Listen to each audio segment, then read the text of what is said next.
Nah, jika kawan-kawan ingin mengganti sebuah spool dari speaker ini ya, kita bisa siapkan dulu beberapa alatnya ya, agar mana nanti hasilnya itu bisa rapi ya, bisa rapi seperti semula. Dan kita juga memerlukan sebuah cutter ya, cutter yang baru, yang tajam seperti ini ya. Dan ini kita kasih ciri dulu ya. Nanti jika kita memasang kembali itu cirinya harus ketemu lagi, yang mana itu tujuannya agar dia konstruksinya itu tetap sama ya. Nah, kita perlu gunakan sebuah pemanas blower ya. Tetapi jika tidak ada, itu bisa pakai hair dryer atau bisa juga dipanaskan di terik matahari ya sekitar 1-2 jam. Nanti lemnya akan mencair ya, baru kita buka dengan cutter seperti itu.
Nah, ini salah satu dari tembaga kabelnya itu ada yang putus ya, bisa terlihat ini kawan-kawan.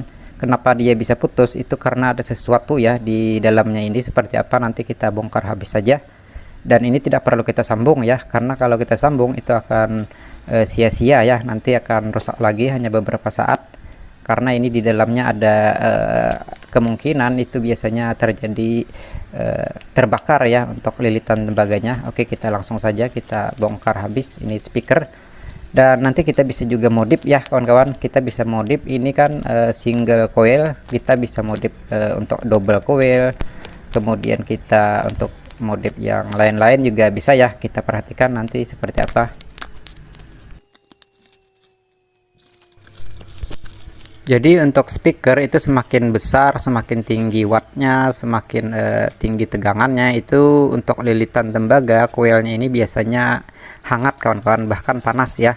Saya kira itu untuk normalnya itu sekitar berkisar sekitar 45 derajat ya untuk normalnya, dan dia bisa saja melebihi dari itu, makanya dia bisa terbakar ya, akhirnya terputus.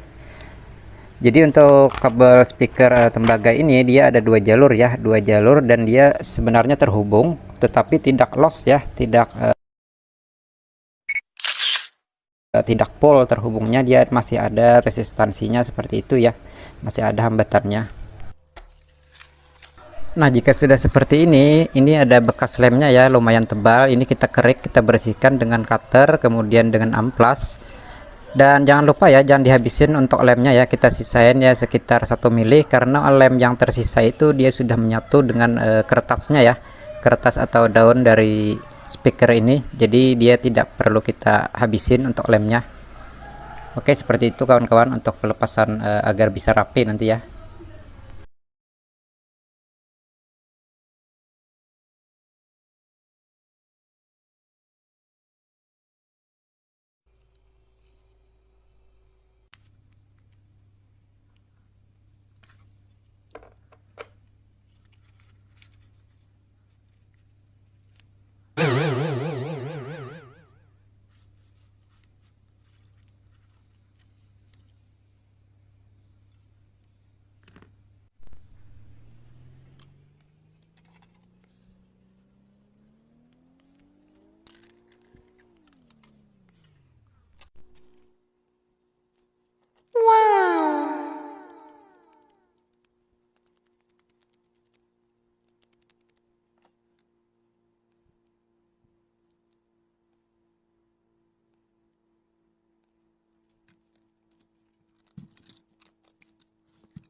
Nah, jadi speaker ini tidak akan bisa nyaring jika tidak dilem ya kawan-kawan di sini. Jadi kuncinya itu hanya dilem ya. Jika kita lem dengan kuat itu dia akan mengeluarkan suara yang nyaring ya, seperti ini. Jadi ini harus dilem dulu baru dia bisa normal ya. Oke.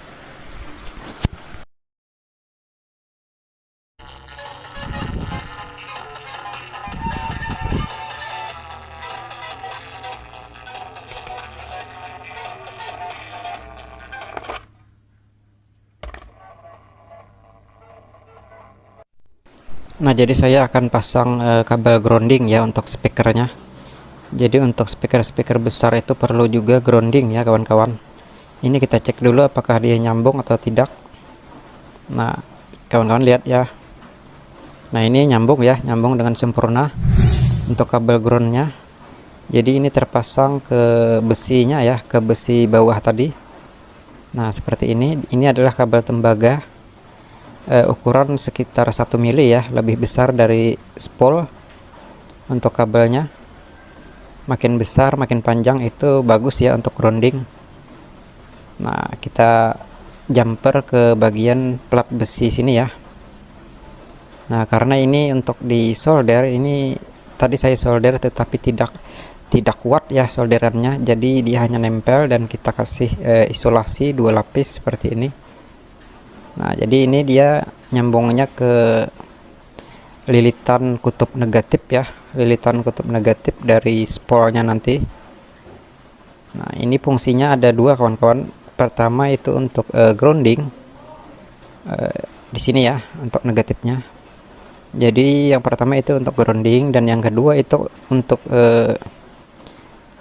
penyebar panas ya. Dia juga ikut meredam panas dari lilitan spol itu, karena lilitan spol itu cukup panas ya jika dimainkan beberapa jam untuk speaker. Nah, jadi seperti itu ya. Dan ini jarak mainnya sedikit ya. Jarak main dari daun speakernya ini kurang ya rasanya untuk speaker besar sekelas ini. Nah, sebenarnya kuncinya ada di bawah sini ya kawan-kawan, untuk memperdalam dari gerakannya. Nah, langkah berikutnya kita ukur dulu ya. Kita ukur dulu apakah benar ini ukurannya sama dengan yang tertera di kotaknya atau di kardusnya ya. Dan ini pas ya, sama dengan ukuran dengan yang standarnya untuk speaker ini. Dia diameter 5 cm ya. Kemudian tinggi totalnya itu 4,4 mm. Nah, jadi seperti ini ya, jangan sampai salah ukuran. Dan pastikan juga ini tersambung ya, kita cek tadi itu memang tersambung. Oke, jadi seperti ini ya penampakannya. Jadi coil ini sudah siap kita pasang ya. Kalau tidak dicek sebelumnya itu sudah capek-capek ternyata coilnya putus ya atau tidak nyambung.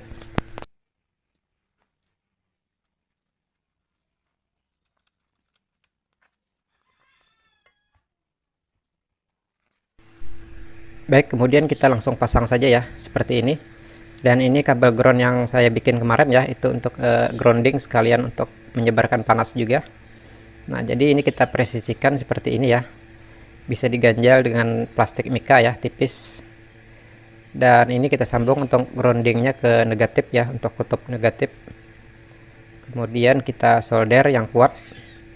Dan perlu diingat ya, untuk penyolderan itu untuk ujung kabelnya harus kita lipat dulu agar dia menempel lebih kuat ya. Jadi harus dilipat dulu seperti ini.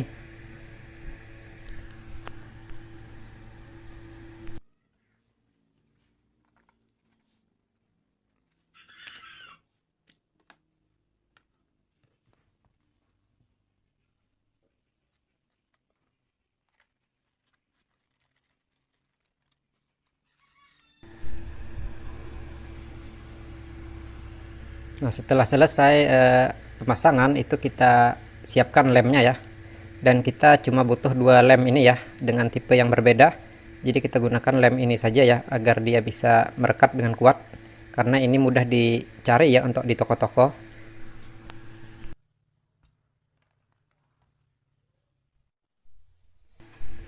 Nah, untuk pengeleman itu tahap pertama saya gunakan lem ini dulu ya. Ini lem epoksi yang banyak beredar. Ini kita kasih titik-titik saja di beberapa sudutnya ya.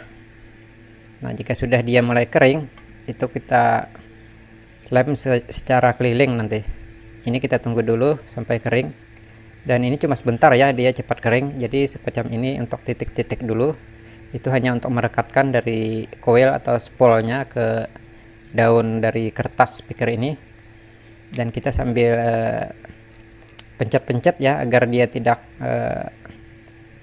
tidak kaku, karena bisa saja lem itu turun ke bawah kemudian nempel di lingkaran dari besi speaker yang bawah itu, jadi dia jadi melekat ya, tidak bisa fleksibel. Nah, jadi ini kita harus melakukan pengeleman ulang ya beberapa kali. Jadi untuk pertama itu tipis dulu, kemudian untuk speakernya kita miringkan agar lemnya tidak turun ke besi bawah, nanti kita bagian tengahnya lagi. Nah, ini sudah keliling ya untuk 1 kali pengeleman untuk yang epoksi. Kemudian kita gunakan yang lem kental seperti ini ya. lem kental seperti ini untuk pelapis atasnya, karena dia sudah tertutup ya untuk spasinya, spasi dari spol antara spol dengan kertas itu sudah tertutupi. Kemudian kita baru gunakan lem semacam ini untuk keliling, dan perlu diingat ini juga tipis-tipis saja ya. Nanti kita ulang lagi beberapa kali dengan step-step seperti semula tadi. Jadi hanya seperti itu. Jadi saran saya sebaiknya gunakan lem khusus dari speaker ya, lem khusus untuk speaker. Jadi kalau tidak ada lem speaker itu karena kita mau cepat-cepat pasang, itu bisa gunakan lem seperti ini tadi ya. Karena ini mudah kita cari di toko-toko walaupun di kampung ya, seperti di tempat saya. Jika saya beli di online itu makan waktu ya, beberapa hari baru datang, jadi saya gunakan lem seperti ini. Tetapi bagi kawan-kawan sebaiknya jika ingin maksimal itu gunakan lem speaker ya, lem speaker yang kualitas bagus.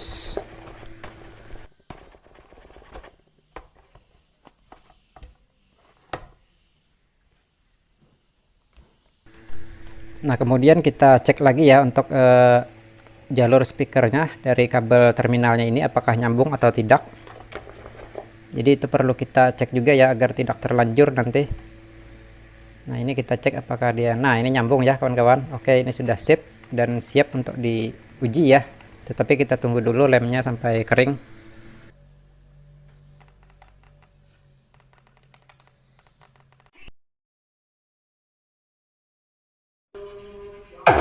Sound system activated.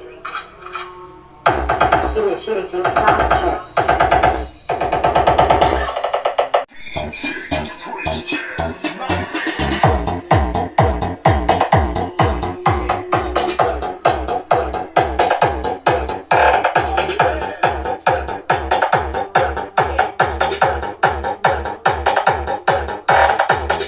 Initiating treble test.